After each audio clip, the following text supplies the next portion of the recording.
Hello everyone. कुछ दिनों से इंडिया में निपा नाम के एक बहुत ही खतरनाक वायरस की फैलने की खबर आ रही है। Newspaper, news channel, social media सब में बस एक ही चर्चा है, निपा वायरस। तो चलिए जानते हैं इस वीडियो में कि क्या है ये निपा वायरस, कितना खतरनाक है ये निपा वायरस, इसका ट्रीटमेंट क्या है, ये इंसानों को कैसे अफेक्ट करता है और इसके लिए क्या कोई वैक्सीन है, क्या कोई डायग्नोस्टिक टेस्ट है, क्या है। तो चलिए जानते हैं इस वीडियो में। हाल ही में हु ने मतलब वर्ल्ड हेल्थ ऑर्गेनाइजेशन ने एक मैप पब्लिश किया है जिसमें उन्होंने दिखाया है कि निपा आउटब्रेक की जो रिस्क जोन है उनको।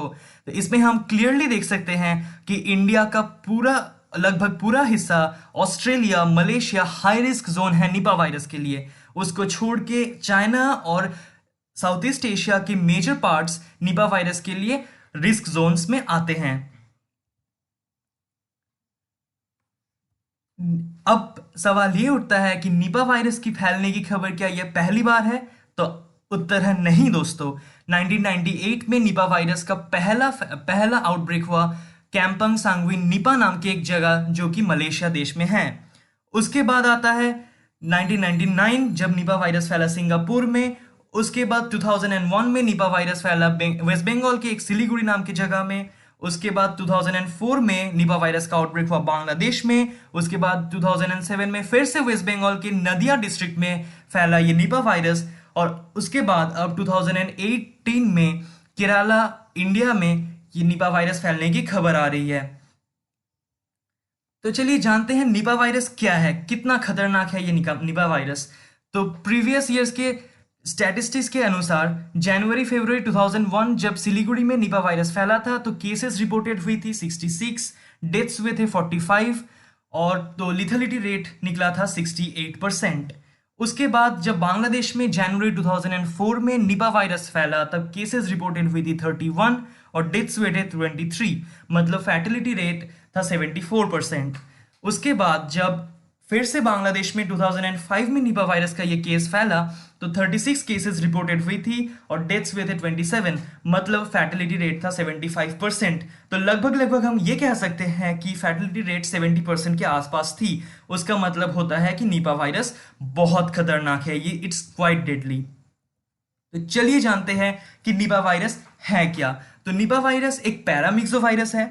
ये एक आरएनए वायरस है। ये एक आरएनए वायरस है जो पैरामिक्सो वायरिडी फैमिली के अंदर आता है। तो इस निपा वायरस के दूसरे जो फैमिली मेंबर है पैरामिक्सो वायरिडी फैमिली के, वो मम्स, मिजल्स इस तरह के रोग कॉज करते हैं। अगर अब ये वायरस जो है, इस वायरस में negative sense single stranded RNA genetic material होता है और इस वायरस के सेल मेम्ब्रेन जो रहता है उस मेम्ब्रेन में बहुत सारे ग्लाइकोप्रोटीन्स एम्बेडेड रहते हैं। ये ग्लाइकोप्रोटीन्स जो होते हैं निपा वायरस के, वो होस्ट सेल के रिसेप्टर्स के साथ इंटरैक्ट करके होस्ट सेल को इन्फेक्ट करते हैं। तो अब जानते हैं कि ये निपा वायरस स्प्रेड कैसे करता है। तो पहली बात ये है कि निपा वायरस चमगादड़ से आते हैं। तो अब चमगादड़ अगर एक फल के पेड़ से फल खाते हैं तो वो फल कंटामिनेटेड हो जाता है। बहुत समय ये देखा जाता है कि चमगादड़ जब फल खाते हैं तो वो फल पूरा नहीं खाते, वो कंटामिनेटेड फल वो गिरा देते हैं पेड़ के तले। अगर ये कंटामिनेटेड फल कोई इंसान लेता है तो उस इंसान में निपा वायरस फैल जाता है। अब ये फल और दूसरा कोई जानवर भी अगर खाता है पेड़ के तले गिरा हुआ वो कंटामिनेटेड फल, तो ये निपा वायरस दूसरे किसी जानवर में जैसे कि पिग में चला जाता है। अगर उस जानवर का मांस इंसान खाता है तो वो वायरस फिर से इंसान में जाता है और एक बार एक इंसान में अगर ये वायरस फैल गया तो इंसान में से ड्रॉपलेट इन्फेक्शन के द्वारा ये वायरस दूसरे इंसान में फैलते जाएंगे। तब देखते हैं कि सिम्टम्स ऑफ निपा वायरस क्या होते हैं। तो सिम्टम्स में निपा वायरस में देखा जाता है सांस लेने की समस्या, रेस्पिरेटरी इन्फेक्शन, बहुत सिर दर्द, सीवियर हेडेक, मानसिक रोग या मेंटल कंफ्यूजन, बुखार, फीवर और एंसेफेलाइटिस जैसे सिम्टम्स। तो निपा वायरस के मेन जो दो सिम्टम्स है वो हो जाते हैं रेस्पिरेटरी इन्फेक्शन और एंसेफेलाइटिस। तो चलिए जानते हैं ये दो कैसे कॉज करता है ये निपा वायरस। रेस्पिरेटरी इन्फेक्शन के लिए जो होता है, एक इन्फेक्टेड बंदा जो जब खांसता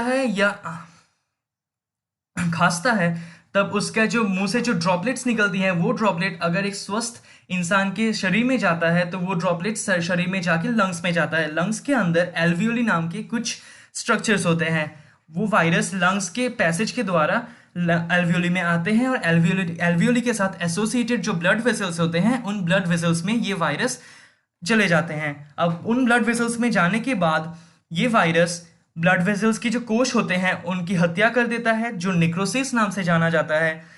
रेस्पिरेटरी जो पैसेज होता है उसका सीवियर इन्फ्लेमेशन कॉज करता है और इसके माध्यम से सीवियर ब्रीदिंग प्रॉब्लम्स और सांस लेने की जटिल समस्या कॉज करता है। अब जान लेते हैं कि निपा वायरस अपने ब्रेन को या सेंट्रल नर्वस सिस्टम को कैसे अफेक्ट करता है। ये Nipah virus central nervous system के जो न्यूरॉन्स और माइक्रोग्लियल सेल्स होते हैं उनको अफेक्ट करता है, मतलब स्नायु तंत्र के जो कोशे हैं उनको ये अफेक्ट करता है। ब्रेन में मौजूद ब्लड ब्रेन बैरियर को ये तबाह करता है। ब्लड ब्रेन बैरियर एक ऐसा बैरियर है जो ब्रेन और ब्लड के बीच में इन्फेक्शन संक्रमण को प्रतिरोध करता है। अगर ये बैरियर टूट जाता है तो ब्रेन में ब्लड में मौजूद इन्फेक्शन फैल सकती है और ये वैस्कुलर परमिएबिलिटी इंक्रीज कर देता है। अब जानते हैं कि अब सवाल ये उठता है दोस्तों कि निपा वायरस का क्या कोई डायग्नोस्टिक टेस्ट है? तो कैसे जानेंगे अगर कोई बंदा निपा वायरस से सफर कर रहा है या नहीं? तो बहुत दुख के साथ इसका आंसर है कि नहीं, अभी तक कोई डायग्नोस्टिक टेस्ट ऐसा नहीं बना निपा वायरस को जो इसका इन्फेक्शन को अंडरस्टैंड करने में मदद करे। तो क्योंकि डायग्नोस्टिक टेस्ट कोई नहीं है दोस्तों, तो इसलिए अच्छा यही होगा कि कोई भी सिम्टम इस निपा वायरस की इग्नोर ना किया जाए और मेरे कहे हुए कोई भी सिम्टम अगर आप देखें तो जल्द से जल्द आप एक डॉक्टर को विजिट करें या तो कोई हेल्थ सेंटर विजिट करें।